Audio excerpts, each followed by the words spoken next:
Good morning everyone.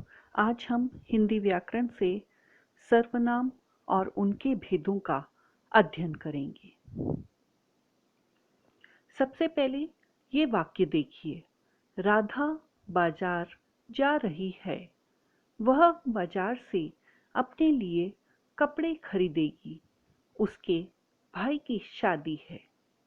इन वाक्यों में राधा जो कि एक संज्ञा है और उसके बाद में वह उसके जो कि सर्वनाम है। आइए आगे देखते हैं। राधा, राधा की जगह पर वह, उसके, अपने, ये शब्द सर्वनाम है जो कि राधा की जगह पर आए हैं। अर्थात जो शब्द संज्ञा के स्थान पर प्रयोग किए जाते हैं उन्हें सर्वनाम कहते हैं। क्योंकि राधा, राधा क्या थी? संज्ञा। और संज्ञा की जगह पर जो वाक्यों में शब्द आए थे वो थे वह, उसके, अपने। तो ये शब्द क्या है? सर्वनाम। तो ये सर्वनाम के उदाहरण हैं। संज्ञा शब्दों के बार बार प्रयोग से बचने के लिए सर्वनाम शब्दों का प्रयोग किया जाता है। कुछ प्रमुख सर्वनाम शब्द नीचे दिए गए हैं, आइए इन्हें पढ़ते हैं। मैं, तुम, हम, आप, वह, वे, उसका, उसकी, उसे, मेरा, मुझे, हमने, हमारा, तुम्हारे, आपके, आपसे, यह, ये आदि। ये सभी शब्द सर्वनाम शब्द हैं। अर्थात हम सर्वनाम की परिभाषा देखते हैं। जो शब्द संज्ञा के स्थान पर प्रयोग में लाए जाते हैं उन्हें सर्वनाम कहते हैं। इसके उदाहरण हैं वह, उसके, उसे, उसका, अपने आदि। तो आपको सर्वनाम अच्छे से समझ में आ गया होगा। आइए अब सर्वनाम के भेद देखते हैं। सर्वनाम के मुख्यतः 6 भेद होते हैं। पहला पुरुषवाचक सर्वनाम, दूसरा निश्चयवाचक सर्वनाम, तीसरा अनिश्चयवाचक सर्वनाम, चौथा प्रश्नवाचक सर्वनाम, पांचवा संबंधवाचक सर्वनाम और छठा निजवाचक सर्वनाम।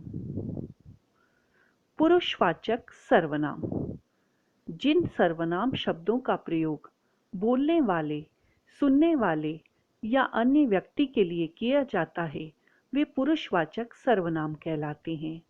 जैसे मैं, तुम, वह आदि। पुरुषवाचक सर्वनाम भी 3 प्रकार के होते हैं। पहला उत्तम पुरुष, दूसरा मध्यम पुरुष और तीसरा अन्य पुरुष। दूसरा है निश्चयवाचक सर्वनाम। जो सर्वनाम किसी व्यक्ति, वस्तु का निश्चित बोध कराते हैं वे निश्चयवाचक सर्वनाम होते हैं।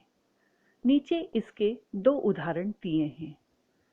पहला चित्र देखिए, यह किसकी टोपी है। यहाँ पर यह निश्चयवाचक सर्वनाम है। वे हमारे दादा दादी हैं। वे यहाँ पर निश्चयवाचक सर्वनाम है। अनिश्चयवाचक सर्वनाम, जिन सर्वनाम शब्दों से किसी निश्चित वस्तु अथवा व्यक्ति का बोध न हो उन्हें अनिश्चयवाचक सर्वनाम कहते हैं। इसमें पहला उदाहरण देखिए, कोई गाना सुनाओ।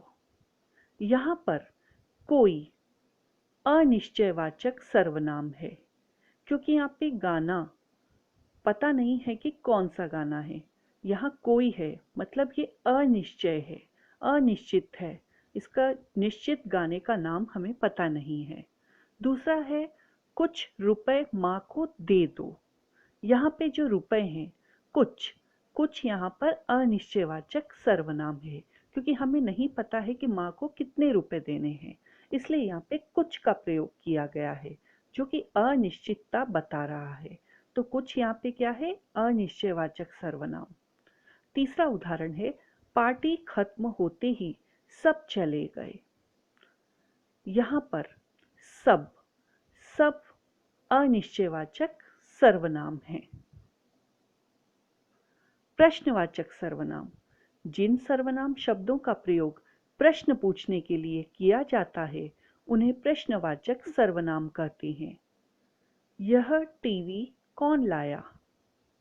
यहाँ पर यह टीवी कौन लाया और आखिरी में प्रश्नवाचक चिन्ह है।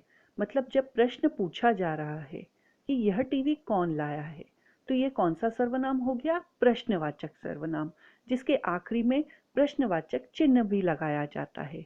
दूसरा उदाहरण है, तुमने क्या खरीदा? तो यहाँ पर क्या क्या पूछा जा रहा है? प्रश्न। तो ये क्या हो गया? प्रश्नवाचक सर्वनाम।